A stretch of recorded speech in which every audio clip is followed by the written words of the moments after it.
How to fix message unavailable problem on Instagram. So first open Play Store and search Instagram.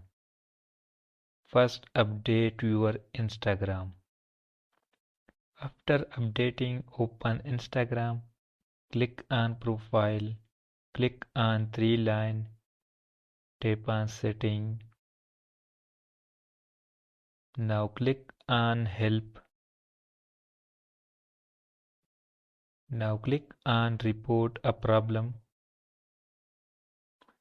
Click again on report a problem. Now click on include and continue button. Click on upload. Now upload your problem screenshot. Now type your problem here